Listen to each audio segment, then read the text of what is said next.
Hello? I am Nibivol. Welcome back to my channel. Recently I did a couple of JCS reactions to the case of Chris Watts, and for some reason I was seeing videos on the side, obviously from a different channel because I can't find them on JCS's channel. I thought there was like 7 parts to that, which I was stoked about, but there isn't. So I thought today I'd do a reaction to the bizarre case of Stephen McDaniel, because this guy, I've seen quite a few videos about this case, and this case is chilling. Lots and lots of evidence. Lots and lots of evidence here. Don't know what took over my body there, sorry. Also, loving the fact that I just bleached my hair, and because it's so light, you can't really tell when my hair starts that well, so it just kind of looks like my forehead goes on forever. But I promise, it starts right there. Love that for me. Also, I got a new shirt. Sunshine is for plants. Because I am translucent. Right, without further ado, let's get into the video, shall we?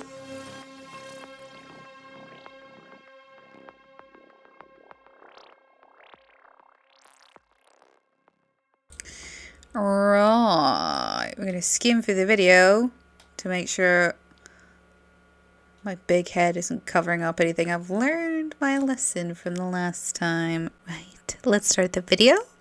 When forensic health professionals evaluate stalking, 4 essential items are taken into consideration. The nature of the relationship between the stalker and the victim, the stalker's motivations, the psychological, psychopathological, and social realities of the stalker, and the psychological and social vulnerabilities of the victim. The subject of this episode is 25-year-old Stephen McDaniel, and to gain a deeper understanding of the foregoing components, those eyes have seen some things. Certain elements through the knowledge of hindsight. It's not the face of a sane individual. Technology over the past 2 decades has made forensic investigations considerably more efficient. 2 of the items on this list can now be examined through a single component, which would otherwise take forensics weeks or even months to conduct in a previous era. And that component is the internet, or more specifically, internet search history. The disclosure for sure, you know what they say, the internet is forever.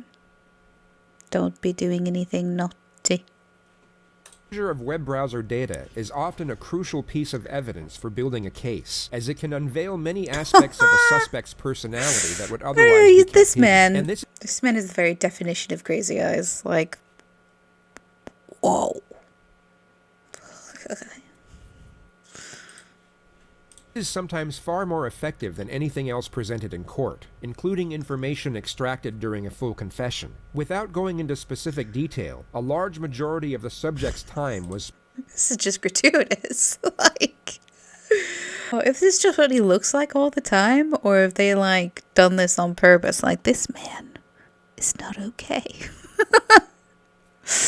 I do, you know, from what footage I've seen of him, all the videos, I think he is just kind of like this. He pretty much just does this to himself. He's not a good person.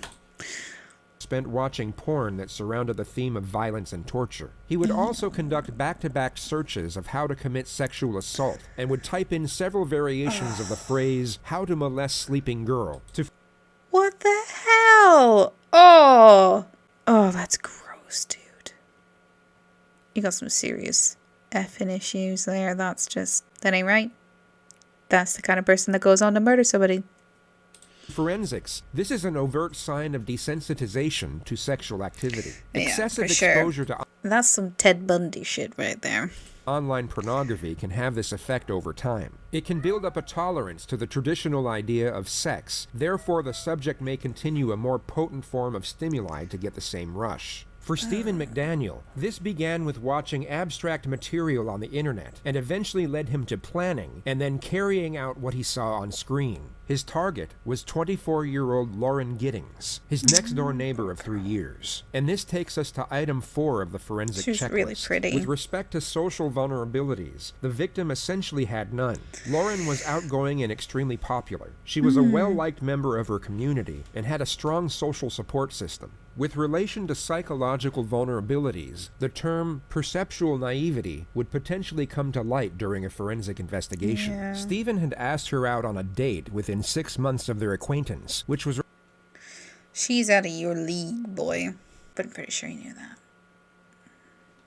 Reportedly only the second time they had ever spoke. Lauren declined, but stated she would like to remain friends, which was only her being courteous and trying to soften the blow of rejection. She would later tell her actual friends that Stephen made her feel extremely uneasy and was uncomfortable to be around. It may have seemed like...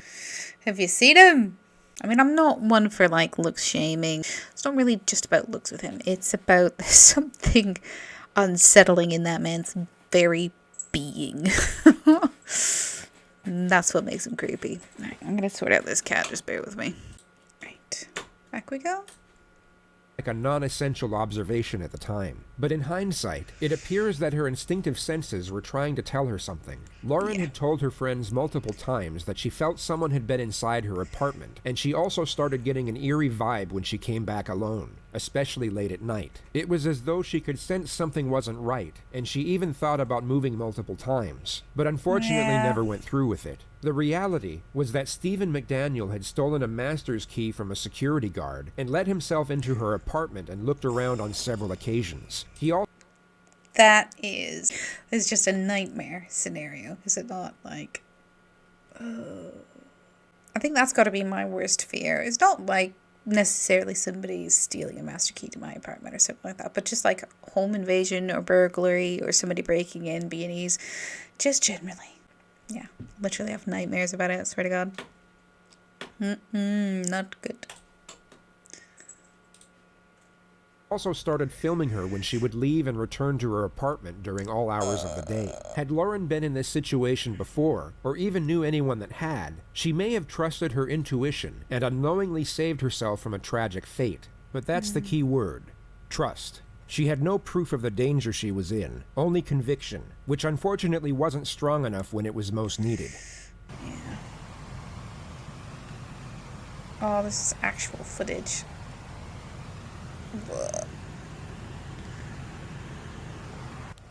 Whoa. So that was just an hour apart, those two clips. So obviously... Are they waiting for her to fall asleep or waiting for her to get home? Something like that. Lights are on, so she must be there, but... Oh, that's gross. Creepy, gross. Oh, that puts knots in my stomach.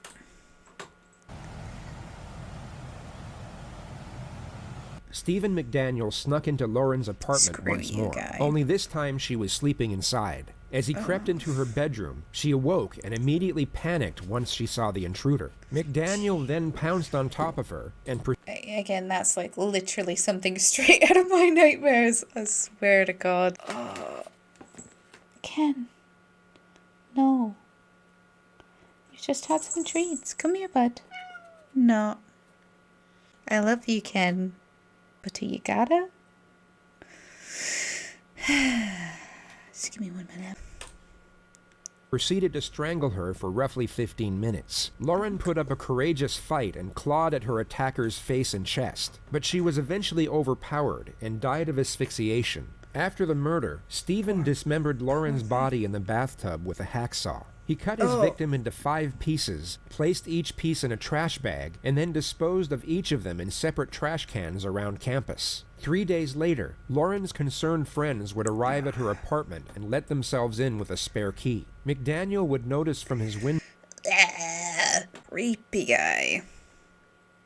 There's just something missing behind those eyes in there. Just like a black freaking hole. Just a void. Ew. And invited himself inside as he offered to help. All of her belongings were still inside, including her cell phone, driver's license, and passport. A missing persons report was filed that night. A search party commenced the next morning, and police would discover the victim's torso at 9:40 a.m. It was placed in a trash can next to the apartment complex. The rest of the victim's remains were never recovered. The investigation was then switched from a missing person to murder. Police canvassed the surrounding area and began conducting interviews with neighbors and classmates. Yeah. Oh, never mind. I was just about to say there's, if you know anything about this case, the infamous TV interview with him, and this looks like they're about to show it now, so one of whom was Stephen McDaniel, but he was first interviewed by the local news, and at the time was unaware that part of the victim's remains had been discovered. Oh, sorry. It's a bit late at night right now. We're just trying to find out where she is at this point. I mean, no one has seen her since Saturday. It is really weird in this interview. The way he's talking, like, we're trying to do this, we're trying to do that. You'd think he's like a family member or a really close friend of hers, but from all accounts, he lived in the same complex, but pretty much barely knew her. Strange behavior. I mean, the last time anyone heard from her was an email that she sent out, and no one's heard from her since. What kind of person was she? I mean, what did you see her? I mean, she's as nice as can be. I mean, very personable, very much a people person. Do you know anybody any enemies she might have had, somebody that might want to hurt her?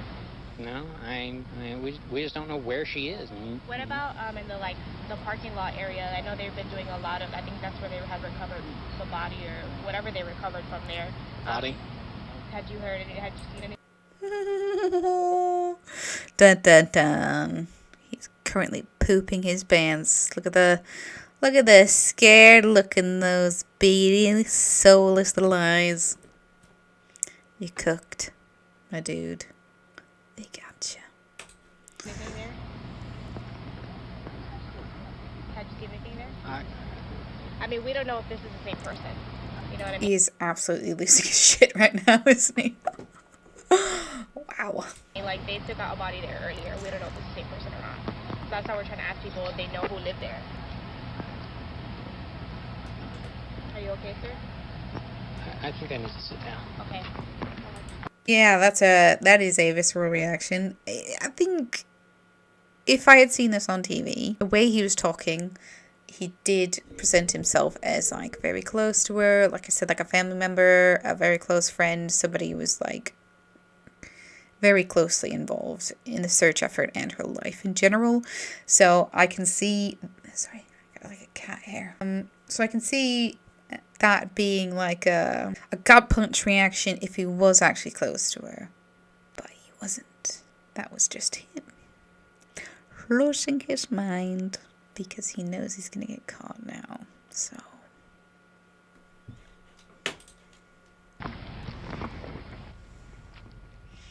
screw this guy. This is most likely a genuine reaction disguised as another. He is most likely feeling a sense of fear and shock over the fact a substantial piece of evidence has been discovered, yet he plays it off as a They say all great acting comes from a place of truth, you know, somewhere. He's using that emotional reaction to his advantage, I think. feeling of sorrow over the loss of his supposed friend. I don't know anyone that would want to hurt her. It was nice. I always hate hearing murderers trying to cover up their tracks saying, I don't know anybody would want to hurt her. It's like, that's probably true, except for yourself. She seemed like a lovely woman, and you had to go and fuck that up. Screw you. Person as there is. Guy's a real piece of crap.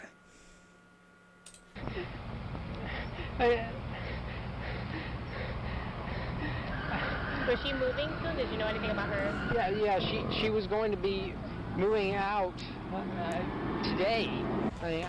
Right, that's an interesting motivator. Then he obviously knew that she was moving out, and he had very little time to carry out his plans for her, so to speak. So, screw this guy. You suck.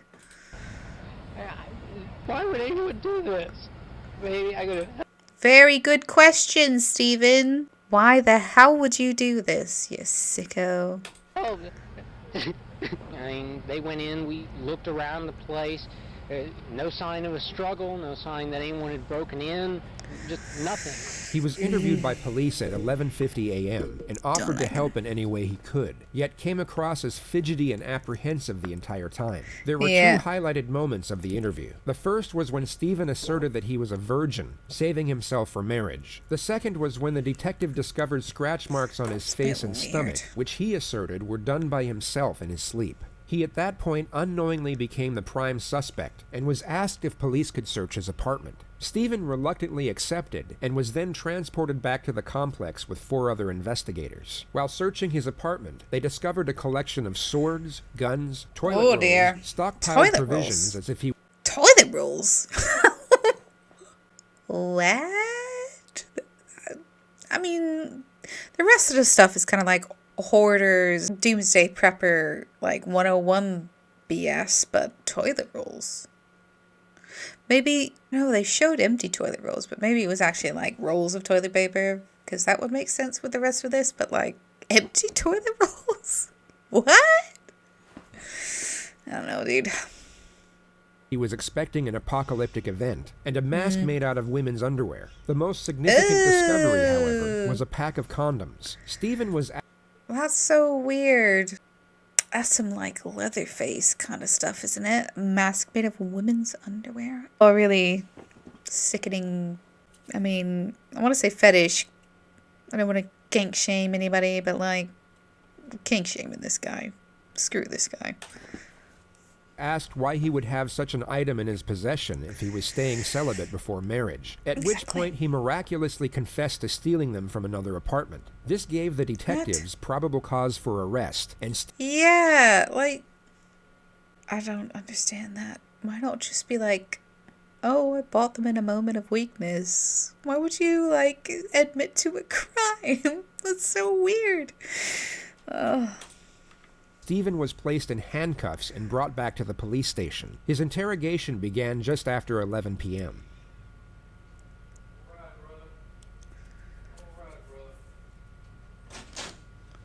All right. All right. Questions. You came down earlier tonight, me and you talked, all right. You don't have any weapons on you, do you? No. That's just you want. What's wrong? You know Detective Patterson, right? Yes. Do you remember, put your hands up here, you remember us talking earlier tonight, right? Yes. You remember me earlier in the day? He's got a very interesting demeanor to him, doesn't he? He's like a proper buddy-buddy. I wonder when he's gonna go bad cop. Yes. We came down here and talked a little bit and then we left? Yes. Okay. The monotone dialogue and lifeless demeanor you see here reportedly started on the drive back to the police station, and the suspect's conduct throughout the entire procedure is not only mystifying, but almost impressive. This is one of the most extraordinary pieces of interrogation footage to ever reach the public domain. I need to know about this girl right here. You know her? Yes. Who is that? Lauren Giddings. Does she live next? Yeah, he's proper, like, disassociated now, isn't he? He's just, like, gone way back into himself somewhere. Next door to you? Yes. When's the last time you seen her? 2 or 3 weeks ago. Okay. Was you friends with Lauren? Yes. Look at me when we talk. He does have this almost, like, boyish, childlike demeanor when he's answering him, doesn't he? That's about... it's weird. Okay.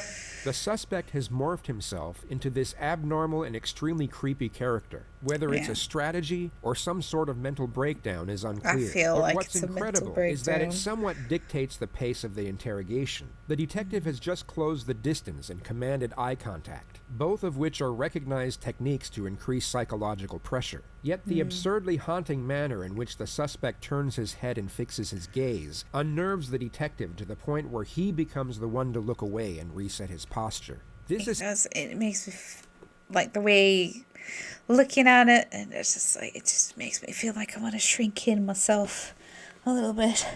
I'm just so unsettled. Essentially never happens in interrogations, as it can give the suspect an incredible boost in confidence. Look at me when you talk to me, son. Okay? Was you friends with her? Yes. Close friends? We were good. I mean, y'all were friends, right? Both of Yes. y'all were law students. You're studying to be an attorney, right? Yes. What kind of law do you want to go into? Criminal law? Yes. Civil? Is that what you want to do for a living? Yes. Okay. The detective steps back from his initially aggressive strategy. He asks trivial questions for 35 seconds before attempting to ramp up the pressure in a more subtle manner. And you've lived next to Lauren for a long time? Yes. Okay. Do you know where she's at tonight? No. Hmm? No. Have you ever seen her with that dress on? No. You have no idea where she's at? No.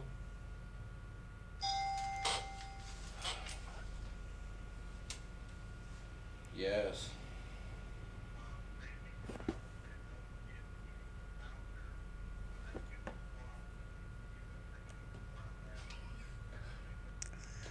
Look, He's just having a little chitty chat. just tell me.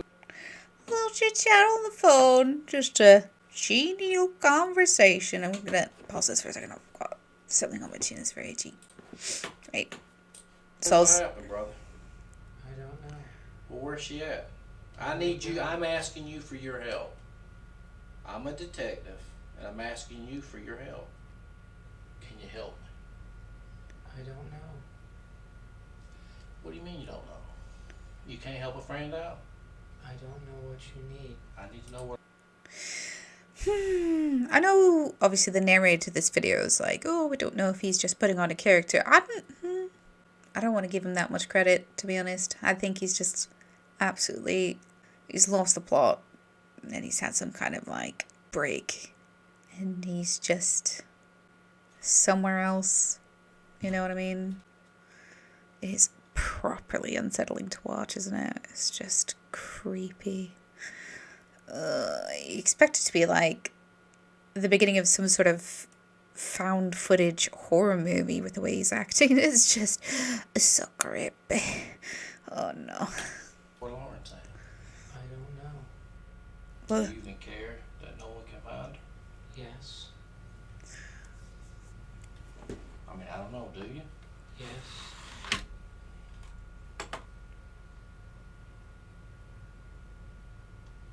hmm.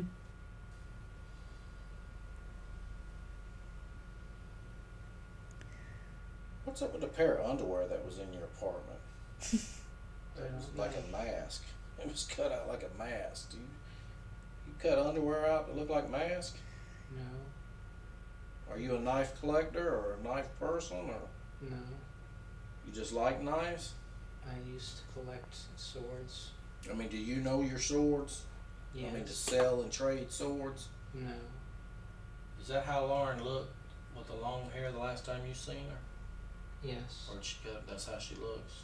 Yes.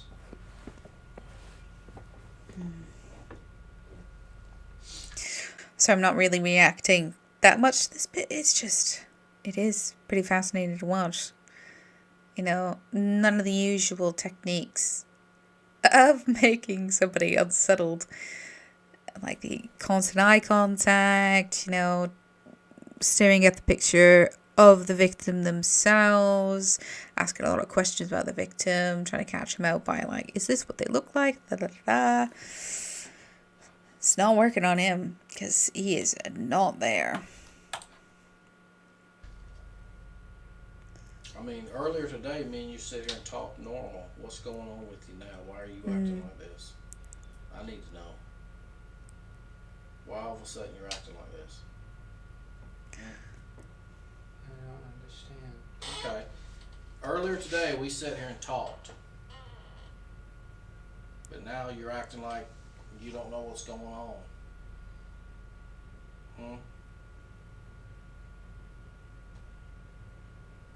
I mean, did something happen or something to you? I mean, why are you shutting down? Why are you not talking to me? I don't know. You don't know? Are you scared? No. I mean, you're not scared, are you? No. Stephen's demeanor It's even like, it's definitely made it even a little bit more creepy by the fact that the footage is so blurry and you can't really make out his face, and it just looks just evil, honestly. When your imagination runs away with you, the way he's talking, the way he's acting, you know what he's done. Gross. Screw this guy. Doesn't waver for the first 20 minutes, so the detective eventually takes a more distinctly aggressive approach. He attacks the subject's character to see if it... Sorry to pause again, but I just had another thought of, like, it's interesting that he was going into criminal law as well, because, you know, they do say a lot of people who have sort of like sociopathic or psychopathic tendencies want to go into like law enforcement or have some sort of connection to the criminal field or justice, because it makes them feel powerful and they're kind of on the inside, so they can do crimes to get away with it, basically. So yeah, let's see his aggressive techniques. It might coax him out of the act and into defending his dignity. You got your ass on that fucking news and stood out there and gave a media report that her mother saw Oh, poor mom. about her missing daughter. And you want me to sit there and tell him that you don't know? Is that what you want me to tell him? Because you're all over the news. You sure stood out there and ran your mouth to the news media. But now you're going to get out here and you don't fucking know. You know. You're just a sorry piece of shit that don't give a fuck. He is going Right. in. No. Well, why'd you tell the media everything? Do you need to see what you told the media today? It was on the 11 o'clock news. Well, I'm asking you. Tell me. I want to know. I don't know where she is. That ain't what you told the media. You didn't stand in front of that camera and say, I don't know. I don't know. I don't know.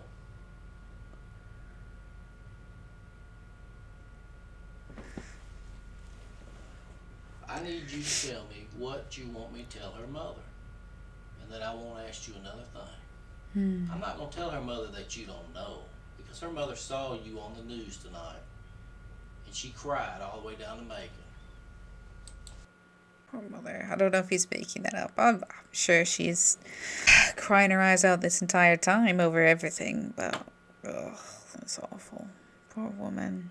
This is just like so intense to watch. Because, like I said, all of the normal techniques are not working. He's just not. If this is a character he's putting on, holy shit, dude.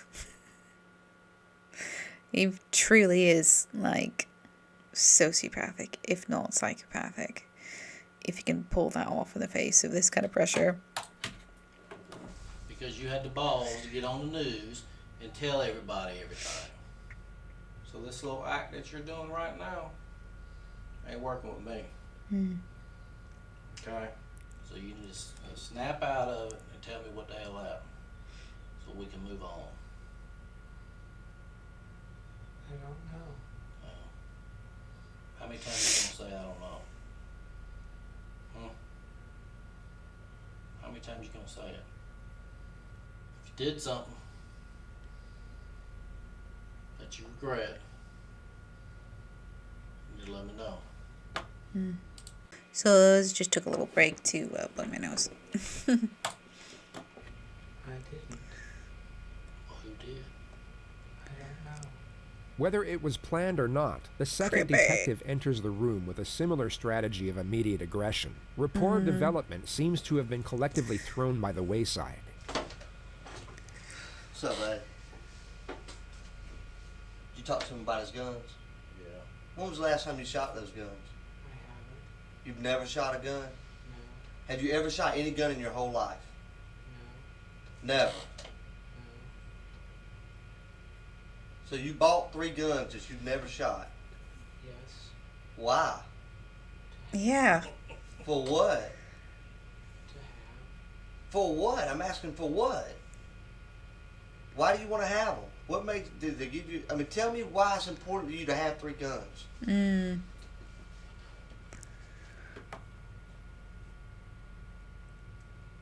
That's an easy question. Come on, talk to me, buddy. Me and you talked all day today. We ain't had a problem communicating. Why is it important for you to have 3 guns?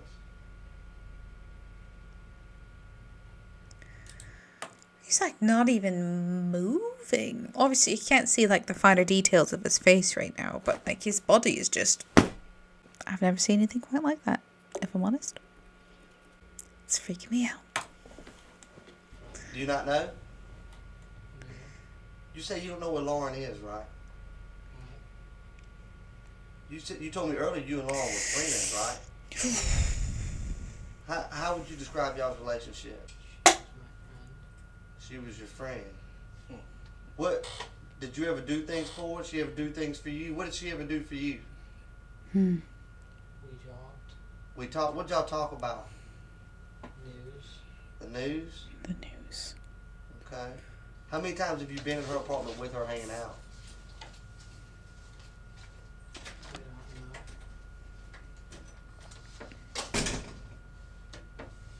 You don't know?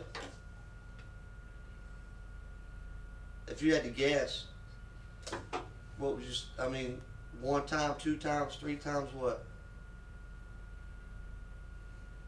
Maybe 2. Maybe 2? See, if I had only been somewhere twice, I could remember that. If I had been there over 50 times and you asked me how many times, I'd be like, I don't know, a lot. But the fact that you've only been there twice, when I say how many times you've been there, you say you don't know, that's just odd to me. Yeah. There's nothing that's not odd about this situation right now. Oh my gosh. I'm still just like oddly transfixed watching this because it's just like beyond creepy. Does that make sense to you? Yes. That does make sense. So what I'm saying right now makes sense.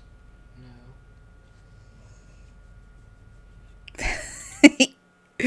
That police officer is pissed. Rightfully so. Screw this guy.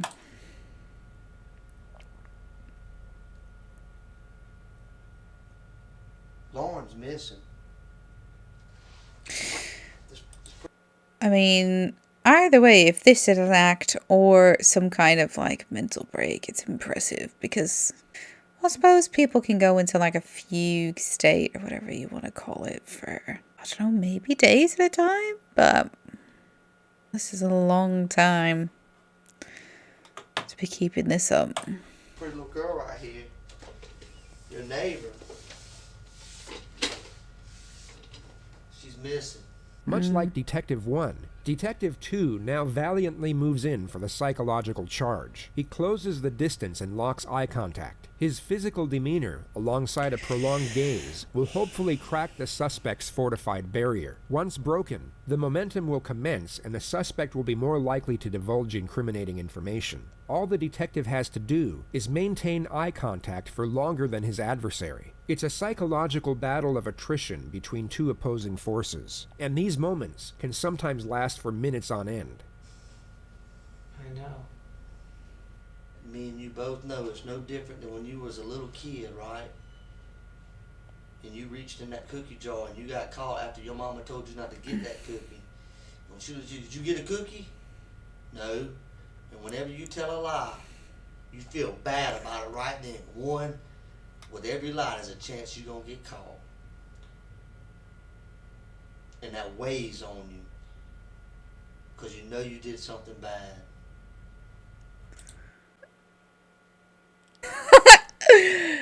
This is just such a bizarre situation. Like, I'm like ping-ponging between like terrified of what's happening here.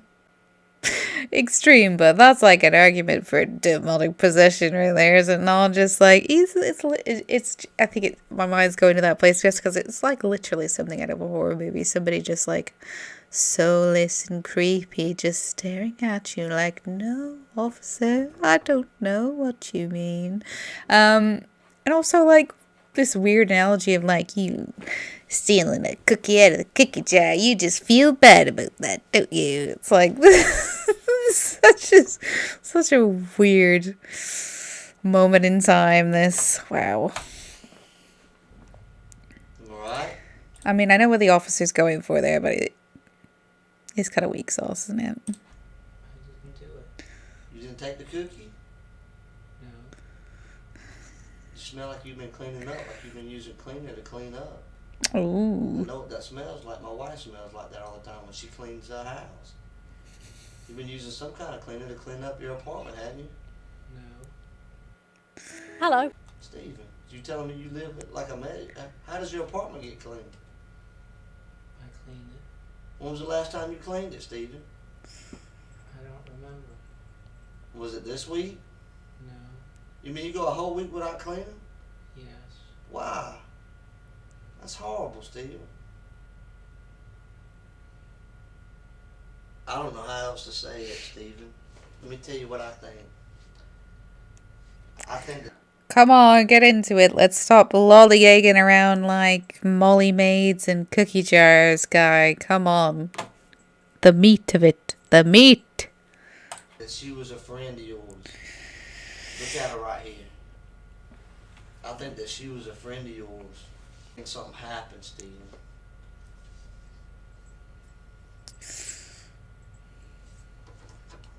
You used to watch her come in and out of her apartment, didn't you? No. Liar.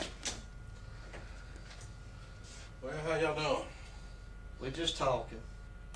So that's the thing about, like, if he was having a psychotic break, would he still have the peace of mind to lie about not killing her? I don't know.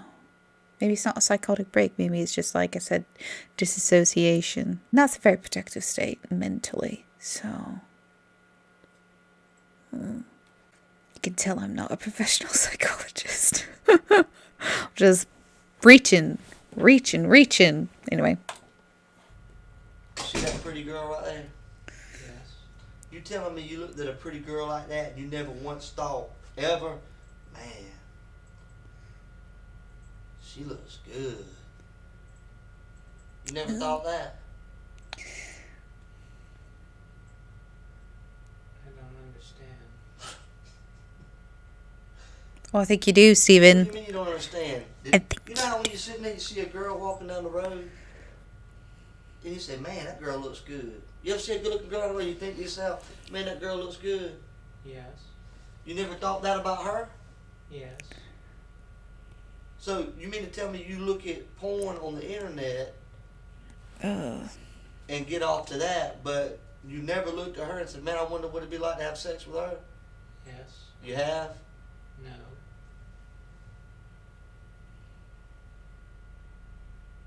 Steven, this is hard, buddy. I know this is hard. And I can tell it's on Going you for the wanna physical let it go. contact.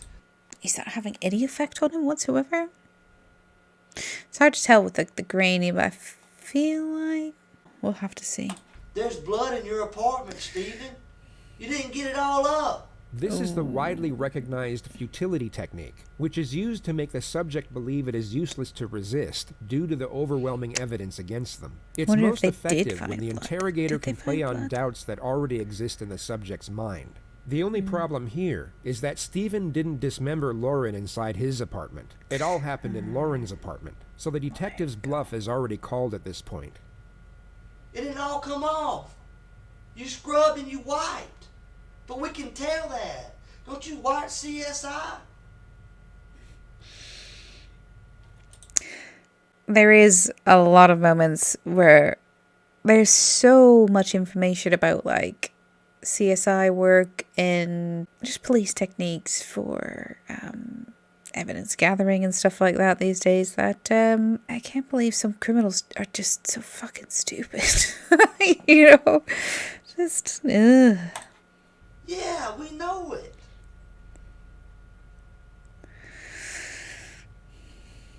Steven, why is there blood in your bathroom?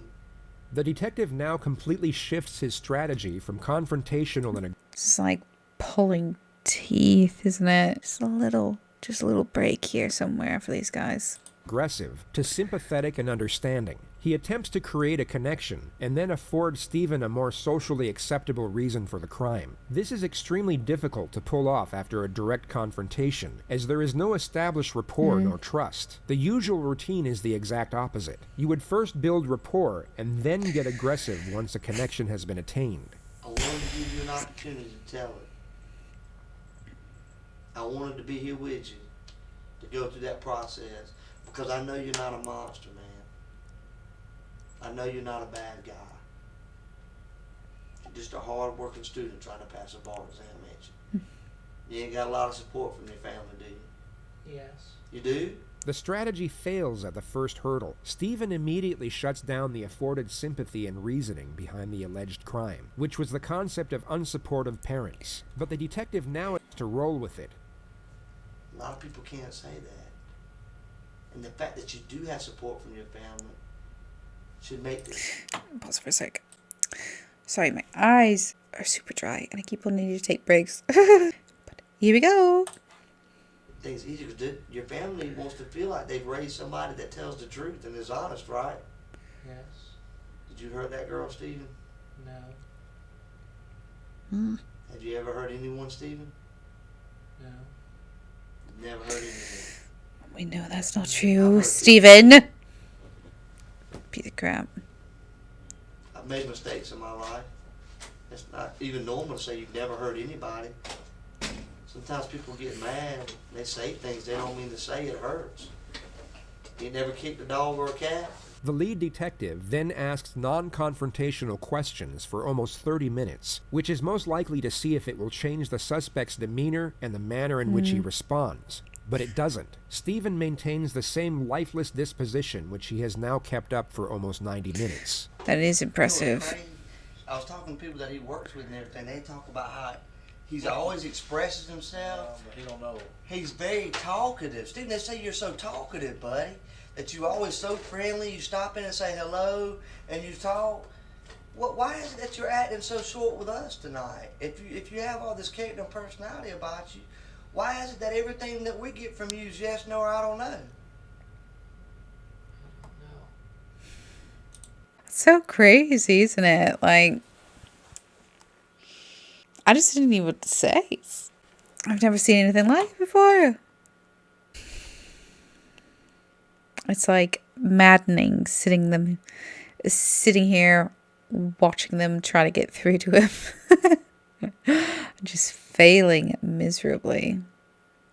I don't know. It's like, I don't want to give him the credit, like I said earlier, but I mean, the more I watch it, the more I feel like it must be an act, because I feel like if it was a psychotic break of some kind, there'd be like some glimpses of something. Then again, this is a very extreme situation, so I don't know. That's just, we'll have to see. Why are you acting like this, Stephen? Yeah. Why? You see how I'm able to talk in complete sentences? Like we're having a conversation, but the only thing you're bringing to the table is a yes, no, or I don't know. Stephen, did you hurt that girl? No. Would you tell me if you did? Yes.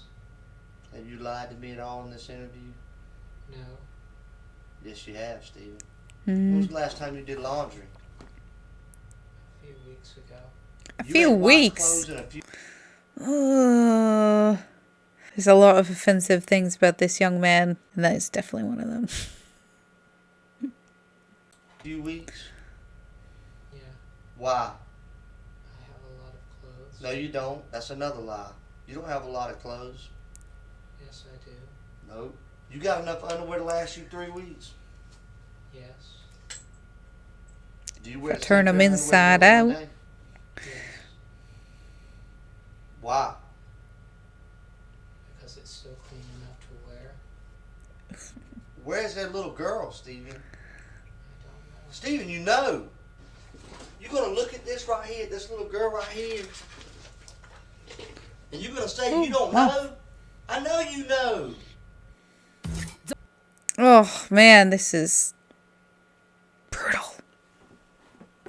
Brutal. I don't know. Yes, you know. What are you going to say tomorrow when I say we got your hair? What are you going to say to me then? He can. Cause you know, like I go like that. Look at my hair. That's how easy it falls out.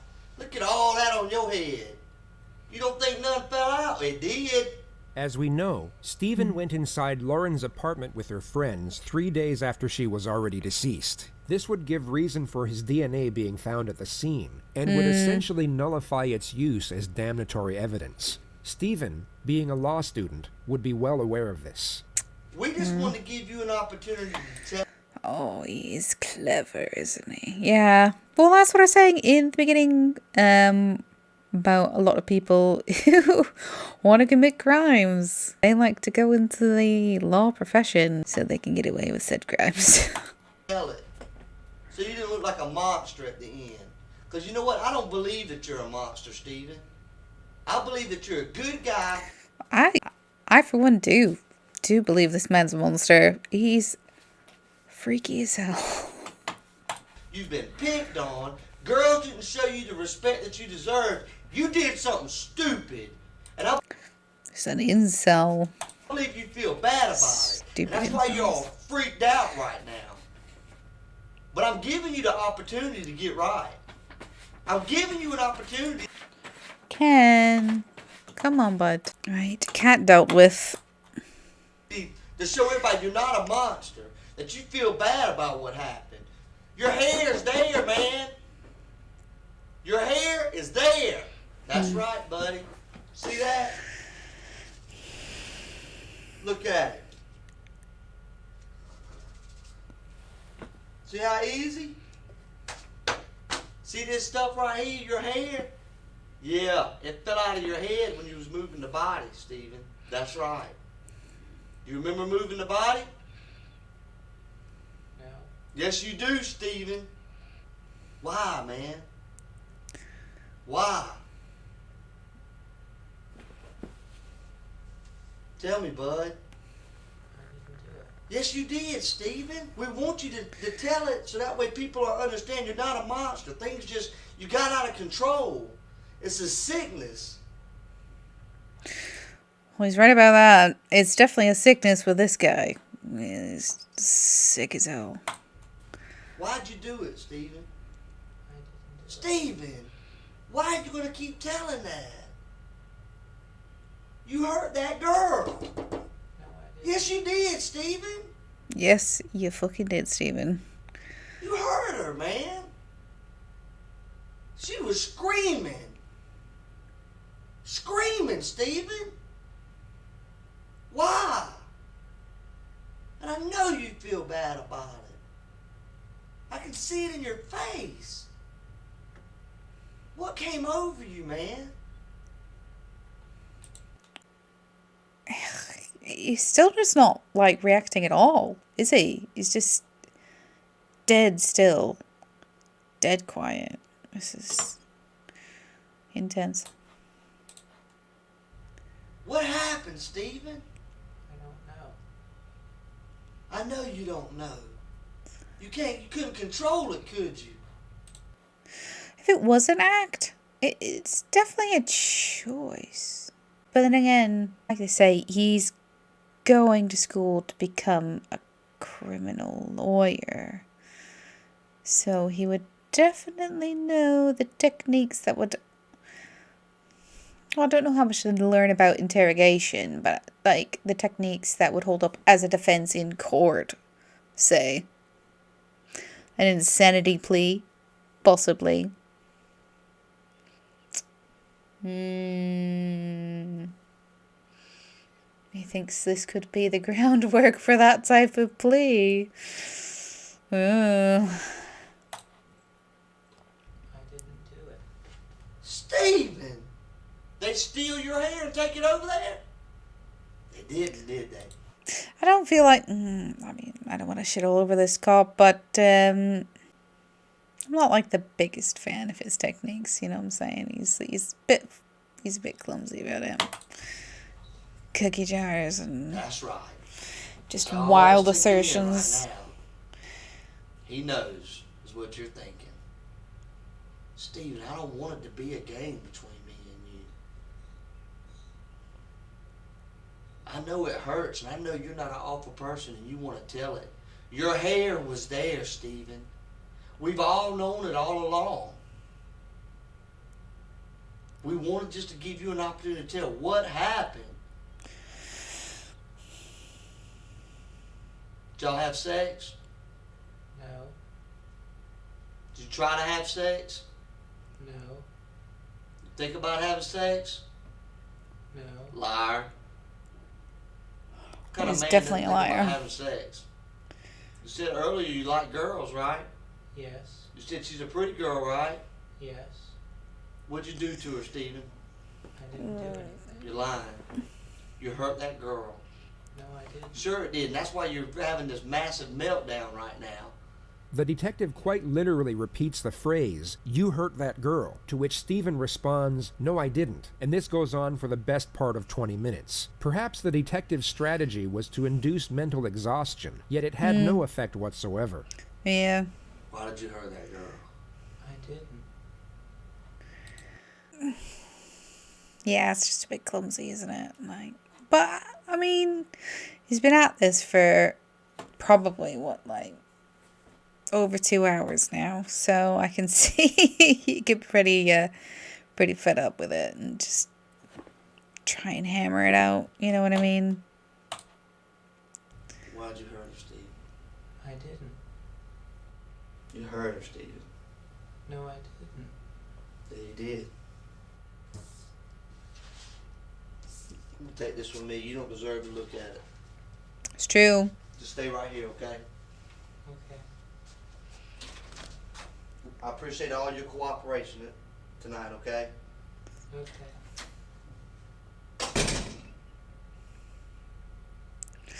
Let's watch and see if he moves at all.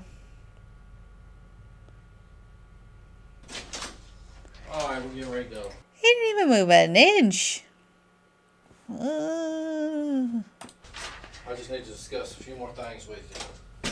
The lead detective now abandons the pursuit of any sort of admission. He instead proceeds to belittle and humiliate the suspect as much as possible. Oh dear. We know from everything they showed at the beginning that, and as I said, I've watched quite a few videos on this case before. There's like a literal mountain of evidence that they found. I think it was on his computer, or like hard drives or something. He was like filming her all the time and crazy shit like that. If they didn't have that, judging by this interrogation, they are hella lucky to have found all that evidence. Like, jeez. Practical purpose, but it's more likely out of frustration, alongside the fact he is certain of the suspect's culpability. I know earlier today you told me you stayed home all weekend, right? In your apartment. Yes. Did anybody see you? Did you talk to anybody over the weekend? Were you on your computer all weekend? Is there anything I can look at that I can say he couldn't be involved because he was on the computer, or he was online on a porn site, or he was online doing college work, or anything that would exclude you as being involved altogether? I mean, did anybody see you this weekend at the house? Did you go out to get a newspaper? Did you wave to a neighbor, or you just locked yourself in all week? Yes. Nobody saw you? No. I mean, what do you just stay in the house all day? Yes. I mean, what do you do all day in the house? How have can you go your whole life without a friend? I have friends. Where they at?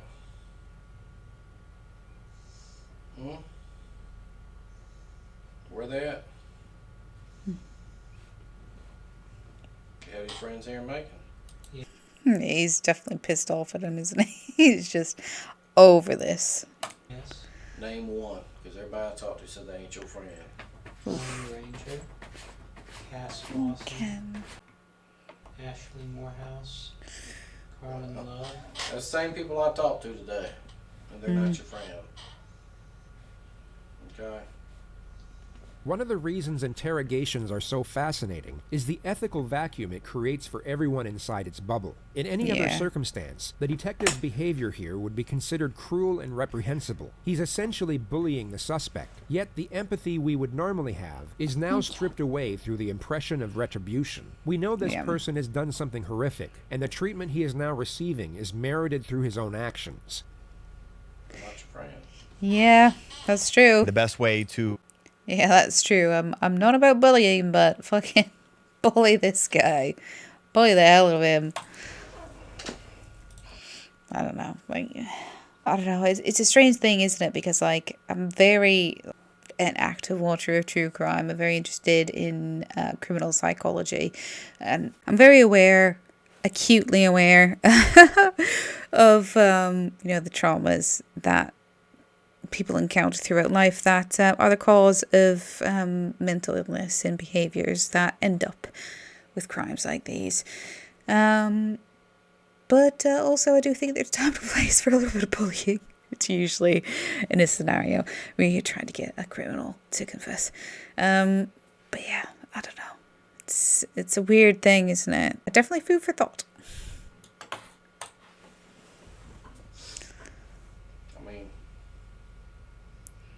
It's all over anyways. I just want to know what was going on tonight.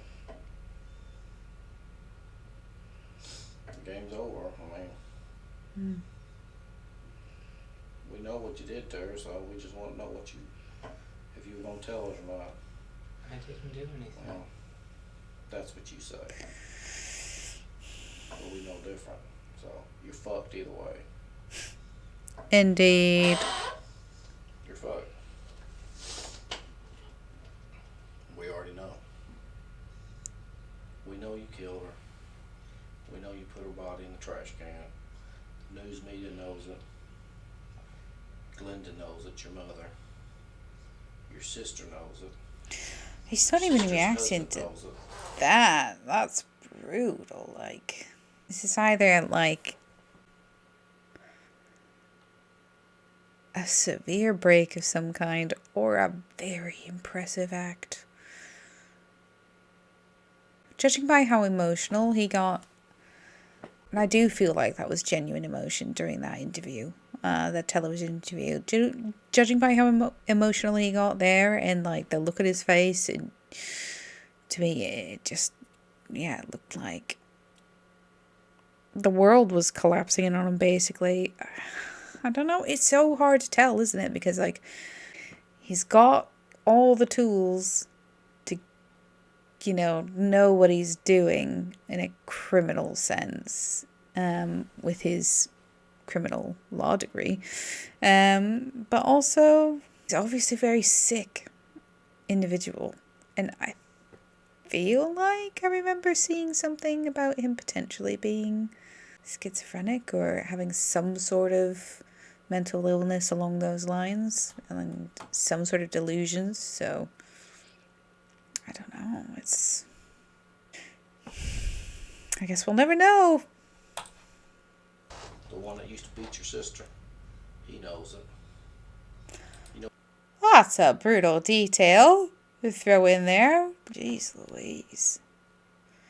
I guess he's trying to provoke him at any cost now, isn't he? You know what he said?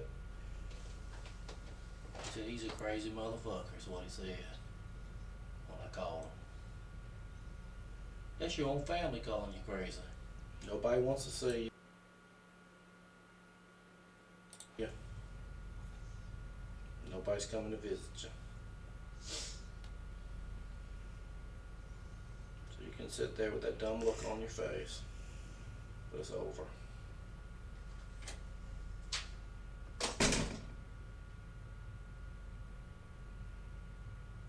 The entire interrogation took over 2 hours. When sped up by 20,000%, you truly get a glimpse of how remarkable the suspect's catatonic performance was. He's just... the only thing that's moving is his head. The rest of his body is just...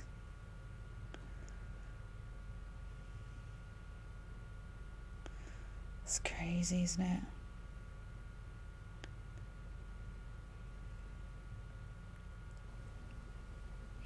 Whenever they leave the room, he literally just is frozen. His head's even at kind of an unnatural angle like that. Like, that's not necessarily an easy pose to hold, you know? His mother came to speak with him soon after this moment, and although he maintained his innocence, he immediately snapped out of a zombie-like character. It's difficult to interpret the reasoning behind the performance, whether it was a pre-planned strategy, improvised in the moment, or some type of psychological breakdown is unclear. But whatever it was, it evidently seemed to work, as the interrogators got nothing. The suspect's behavior was so abnormal, they were essentially at a loss with what to do, or where to even start with a specific plan of attack. Evidence, however, was irrefutable. Hundreds of pictures of Lauren were... See, this is what I was saying. If they didn't have all that evidence, they would have been screwed, wouldn't they?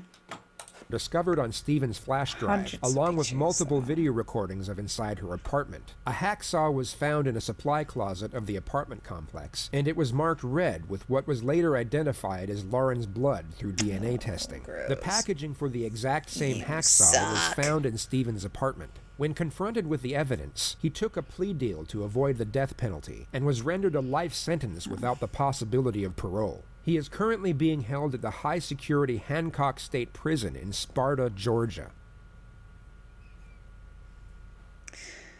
Oh, there is something wrong with that guy. Good to be back. Hope you're doing well. This is the 6th and final installment of my Stephen McDaniel's commentary. Who's this guy? Who's you?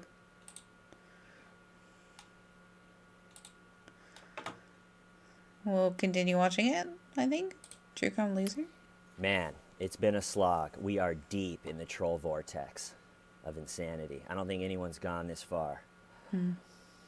It's like cave diving, but a lot more dangerous.